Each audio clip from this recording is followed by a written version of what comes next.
Second property alkalisation. तो alkalisation क्या है, तो आप देखेंगे यहाँ पे चार्ट है, होते पीएच चार्ट। 7 पीएच न्यूट्रल होता है, 7 से नीचे चीजें एसिडिक है, ऊपर अल्कलाइन है। तो ये मैं इसलिए शेयर कर रहा हूँ कि हमारी बॉडी का पीएच होता है और जो ब्लड होता है उसी से सारी बीमारी डायग्नोस की जाती है। जैसे ब्लड टेस्ट करते हैं पता चलता है वो क्या बीमारी है, ठीक है, सारी बीमारी ब्लड टेस्ट। सो अगर हमारा ब्लड का पीएच 7.36 है तो हमारे इंटरनल जो ऑर्गन जहाँ सारा ब्लड जाता है वो भी पीएच इसी के आसपास है या इससे ऊपर है, अल्कलाइन है। सो प्रॉब्लम क्या है कि हमारी बॉडी का जो इंटरनल मैकेनिज्म है वो पूरा का पूरा अल्कलाइन है और बॉडी को डेली बेसिस पे अल्कलाइन होना चाहिए अगर हेल्दी रहना है। प्रॉब्लम क्या हो रही है कि हमारी बॉडी का पीएच को हम डिस्टर्ब कर लेते हैं अपनी डाइट से, स्लीपिंग हैबिट से, स्ट्रेस से, सिगरेट से, दारू से, तो बॉडी का पीएच शिफ्ट कर रहा है एसिड की तरफ। और जब बॉडी एसिडिक एनवायरनमेंट में रहती है तो आपकी बॉडी के अंदर सारी बीमारियां होती है, diabetes, BP, cancer, thyroid, arthritis, सब कुछ इधर होता है।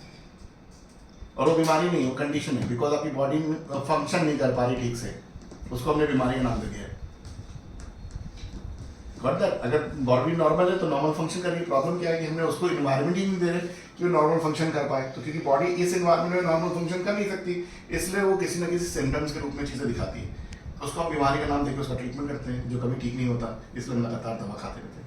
तो अगर अपनी बॉडी को यहाँ से निकाल के यहाँ कर दें तो बॉडी के अंदर कोई बीमारी रह नहीं जाएगी, क्योंकि इंटरनल बात करें तो बॉडी का पीएच चलाएंगे तो एक एक करके बीमारी सब बाहर जाती है, बॉडी नॉर्मल फंक्शन करती है और आप हेल्दी रह सकते हैं, ठीक है। सो एल्कलाइन करने के बॉडी को दो तरीके, करने और रखने के, दोनों चीज़। सिर्फ करना नहीं, आपको डेली बेसिस पे रखना है बॉडी के ब्लड पीएच को। सो या तो आप खाने को चेंज करें या पानी को चेंज करें। और खाने में जो दो चीज़ एल्कलाइन होती है, फल और सब्जी। तो दिन भर कच्ची उबली फल सब्जी खाएंगे तो बॉडी को एल्कलाइन मेंटेन कर सकते हैं। अगर आप ध्यान से देखें तो पापा को आपके एल्कलाइजर दे रहे होंगे वो अलग से, आपको आइडिया नहीं होगा, मुझे आइडिया है, कैंसर पेशेंट के केस चलाते हैं, ठीक है। सो बेसिकली क्या है कि बॉडी को फिर अगर हम खाने के थ्रू नहीं कर पा रहे तो हम पानी के थ्रू कर सकते हैं। और पानी जो कि बॉडी का 70% पार्ट है, ईजी है और जल्दी हो सकता है। तो एक पीएच टेस्टर है मेरे पास, ये इसके थ्रू देखते जो हम पी रहे हैं तो उसके अंदर क्या पीएच होता है, क्योंकि हम कुछ तो पी रहे हैं, अगर हम पानी पी रहे हैं ऐसा तो है नहीं है। तो सबसे पहले हम बात करें एक्वाफिना।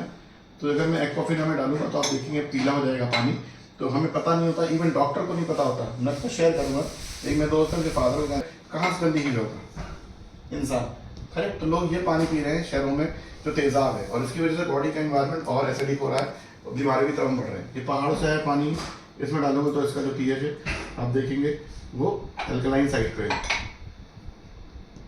ये पहाड़ों का पानी है, शहरों का पानी है, इसलिए अस्पताल को मिलने लगातार पहाड़ों में कोई आपको अस्पताल नहीं मिलता।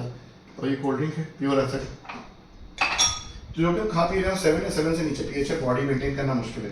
पर कैंगन की बात करें तो कैंगन में जैसे मैं डालूंगा आप देखेंगे कैंगन पानी का कलर 9.5 पीएच है। सो ये बेसिकली एक तरह का औषधि मेडिसिन है, जब आपकी बॉडी में डालते हैं जब ये पानी पीते हैं तो बॉडी का जो पीएच है उसको आप शिफ्ट कर सकते हैं एसिड से अल्कलाइन में। और डेली बेसिस पे पीते रहने से शरीर से एक एक करके बीमारियां बाहर जाती है, तो ना अस्पताल के चक्कर काटने पड़ते हैं और ना ही आपको प्रॉब्लम होती है।